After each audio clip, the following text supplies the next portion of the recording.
here for another episode of Skafati Safarnama, where we will be promoting cultural sensitivity in tourism for Gilgit-Baltistan. And with us, we have Saweed today.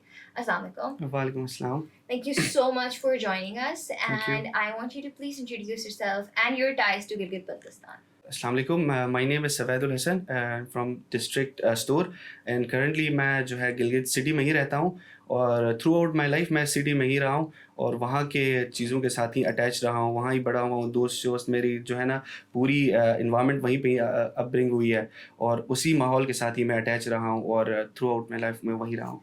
तो अस्तूर and Gilgit city जो है everything उनके culture में कितना difference है? How do you think diverse it is या कितना drastic change है या वैसा ही है? चेंज इतना ड्रास्टिक नहीं है लेकिन चेंज इन टर्म्स ऑफ आपकी फैसिलिटीज़ के हवाले से in terms of city Gilgit city थोड़ा सा डेवलपमेंट और इंफ्रास्ट्रक्चर और अपॉर्चुनिटीज़ के लिहाज से थोड़ा सा वाइड है, लेकिन जो है कल्चरली और उनके जो है ना हेरिटेज सी अटैचमेंट जो है ना मैं डिस्ट्रिक्ट के तौर पे ज़्यादा उसको फेवर करूँगा कि वो चीज़ ज़्यादा रहते हैं। मतलब उन लोगों ने फूड को ज़्यादा प्रिजर्व किया हुआ है, दूसरी चीज़ों को ज़्यादा प्रिजर्व किया है, ओल्ड जो है ना कस्टम्स को ज़्यादा प्रिजर्व किया हुआ है। लेकिन जब आप गिलगित सिटी की तरफ आते हैं तो वो चीज़ें ऑलरेडी वहाँ मौजूद हैं लेकिन उस तरह से प्रैक्टिसिंग में नहीं है, लेकिन आपको अपॉर्चुनिटीज़ के लिहाज से Gilgit city is a bit better for that. Okay, so you after FSC you've been in Islamabad all your life. तो you must have seen कि लोग किस तरह के गिलगित के लोगों को perceive किया जाता है। गिलगित बल्तिस्तान के लोगों को obviously हर एक का perception है, बहुत सारे stereotypes बने होते हैं everything. कभी ऐसा हुआ है कि किसी ने आपको बड़ा कोई stereotypical सा question किया हो and कोई इस तरह से perceive किया हो कि भाई जिस तरह एक थी she said कि people were surprised कि she could speak in Urdu or she could speak in English. So have you ever had to face anything like that? सबसे पहली बात है गिलगिती जब हम बुलाते हैं तो हमारी एक्सेंट पे ही लोग हमें जज करने लग जाते हैं कि लेट्स जज हिम फ्रॉम हिज एक्सेंट और उसी को ही हम कहते हैं कि ये गिलगित का है। और ये बात बेसिकली सही भी है क्योंकि थ्रू आउट वहाँ लैंग्वेज की हम अटैचमेंट इस तरह की हो जाती है कि हमारी जो है ना टोन और हमारी जो है ना वो अटायर उस तरह का हो जाता है कि हमारी डिफरेंट हो जाती है। बट तो उस लिहाज से लोग थोड़े से जज करने में लग जाते हैं, फिजिक से भी जज करने लगते हैं। हम थोड़ा सा सर्दी इलाकों से रहने की वजह से जो भी चीज़ पहन लें हमें सिर्फ अपने आप को उस चीज़ से बचाने की वो हो जाती है, तो थोड़ा सा फिजिकली भी हम उस चीज़ पे जज किया जाता है। और हमारा जो स्किन टोन होता है it's a bit rough, a bit dry, जिसकी वजह से लोग हमें जज कर रहे होते हैं और इजीली हम मतलब इन भीड़ में या जो है रश में हम पहचाने जाते हैं इस वजह से। That makes you stand out. अच्छी बात है।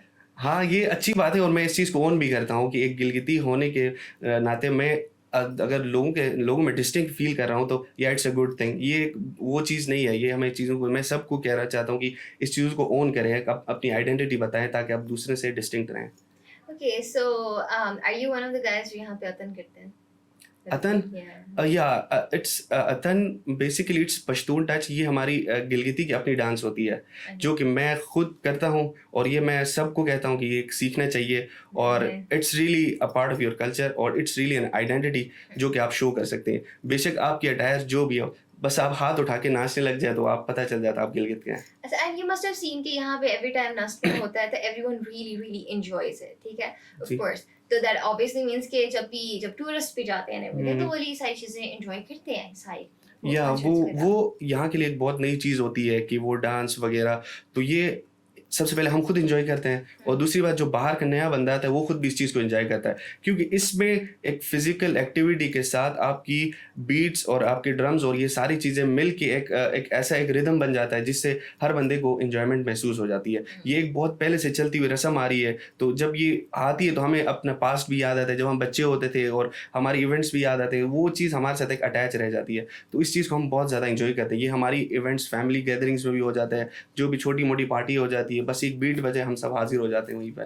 So that is nice obviously। तो और there a lot of other things जो tourists भी enjoy कर सकते हैं वहाँ पे, like festivals हो गए, there's food obviously and customs, but at the same time there've been a lot of cases, there's a lot of complaints कि locals have complained about tourists and how the practices. So have you ever noticed or have you ever witnessed something that you felt कि as a tourist someone should not have done or something they probably wouldn't have done in Islamabad?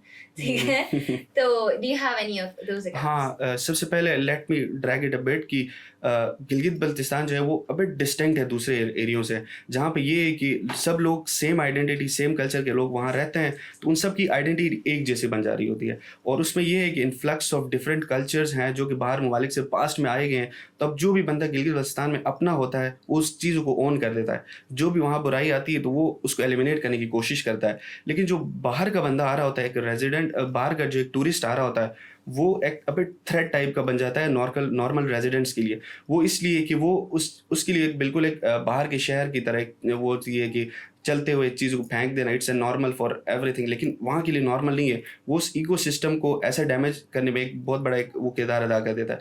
और दूसरी बात ये है कि वहाँ के कुछ तौर और तरीके होते हैं, जैसे हर एरिया के अपने एक कस्टम्स होती हैं, तो वहाँ के ये होते हैं कि इट्स नॉट अ प्लेस कि जहाँ हर चीज़ फ्री और हर चीज़ जो है ना ओपन एंडेड हो। वहाँ पे एक चीज़ तो ये है कि आपने उनकी कल्चर्स का ख्याल रखना है। जब आप वहाँ एंटर होते हैं तो आपने ये चीज़ देखनी होती है कि हर लोकल रेजिडेंट को जो है ना आप उस तरीके से डील नहीं कर सकते हैं कि आप उनका माइंड ओपन है तो हम जाके गपशप कर लें। आप अपने बेसिक एटिकेट्स का ख्याल रखना है, उनसे पहले परमिशन लेनी है। और जो भी आप ओपन स्पेस देखें, एक तो गिलगित बल्तिस्तान में एक चीज़ ये है कि ओपन स्पेसेस हैं, बाउंड्रीज बहुत कम है, तो लोगों को ये फील नहीं करना चाहिए कि एक open space it's for all. वो एक किसी न किसी की एक प्रॉपर्टी है। जब वो ओपन है इट मीन्स कि वहाँ ऐसे सिक्योरिटी इश्यूज़ नहीं है, बट जब आप बाहर से आते हैं तो वो किसी एक की प्रॉपर्टी होती है। You must take permission for that thing.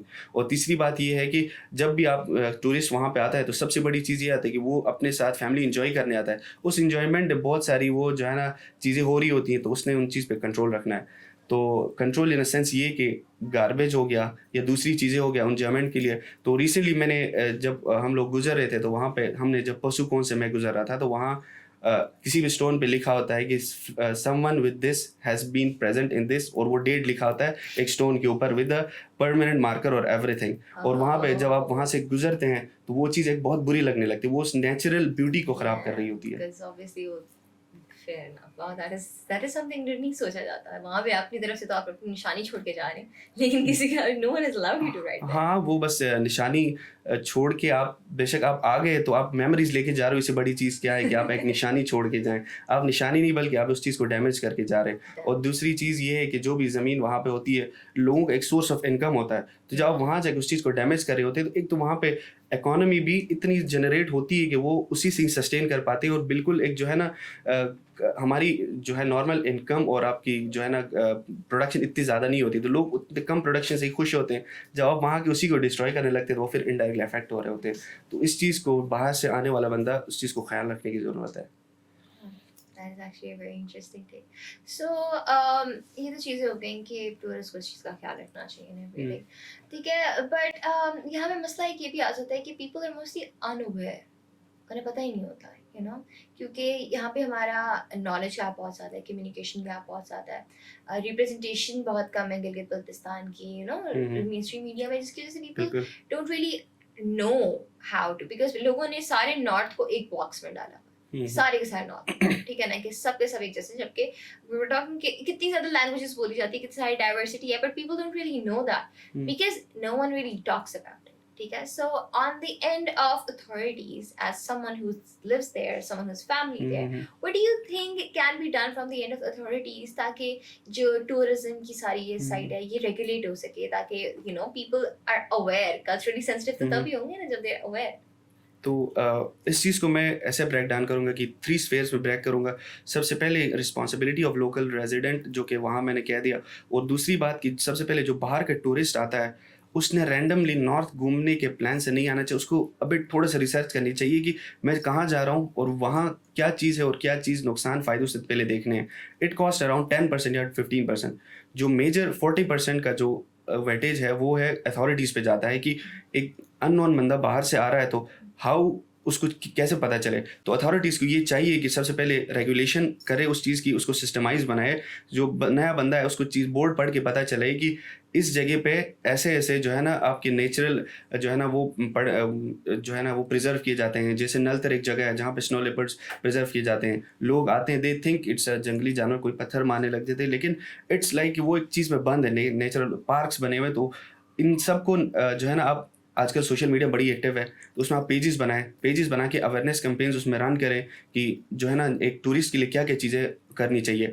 आप 20 पॉइंट्स एक एजेंडा रेस करके आप भेज दें या फिर उनको सोशल मीडिया के थ्रू कर दें। और दूसरी बात ये है कि गवर्नमेंट को रेगुलेट इस तरह भी करना चाहिए कि वहाँ पे कुछ डस्टबिन्स रखें या फिर वहाँ पे जो है ना मेडिकल सेंटर्स टाइमली एक जगह पे प्लेस करें। और टूरिस्ट पुलिस को जो कि ऑलरेडी मौजूद है उसको और सिस्टमाइज़ करें ताकि जो भी टूरिस्ट आता है उसको परेशानियाँ ना हो, क्योंकि केकेज is a very long route और वहाँ पे कोई भी बंदा बीच में कोई आधी रात को टायर पंक्चर हो सकता है, तो नेवर नोज़ कि कोई वहाँ पे डकैती हो या जो भी हो। तो इसलिए टूरिस्ट पुलिस का होना और हेल्पलाइन का होना, मैं समझता हूँ कि गवर्नमेंट को इन चीज़ों को स्ट्रेंथन और रेगुलेट करने की ज़रूरत है।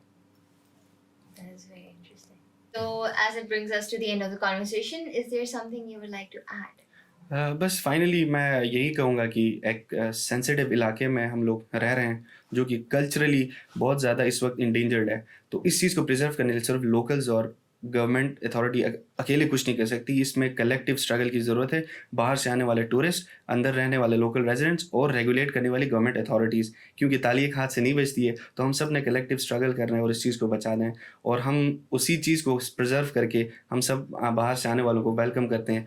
आएँ, एन्जॉय करें, फूड्स एन्जॉय करें, ट्रैवल करें और आराम से चीज़ों को ख़्याल रखते हुए वो सेफ़ली एग्ज़िट कर सकते हैं। Thank you for Thank you so much for this. Welcome. And this brings us to the end of the conversation. As he said, हमें इस चीज़ का बहुत ख्याल रखना है कि उधर के just because we're enjoying something, it should not come at the expense of someone else's comfort. तो उधर जाएं, उधर की चीज़ों का ख्याल रखें, उधर के लोगों का ख्याल रखें, वैसे ही जैसे आप अपने घर वालों का ख्याल रखेंगे, ठीक है? And be more aware, learn more about it, so that you're more culturally sensitive, and whatever trip that you make to Gilgit-Baltistan is just as fun for you as it's for the hosts there.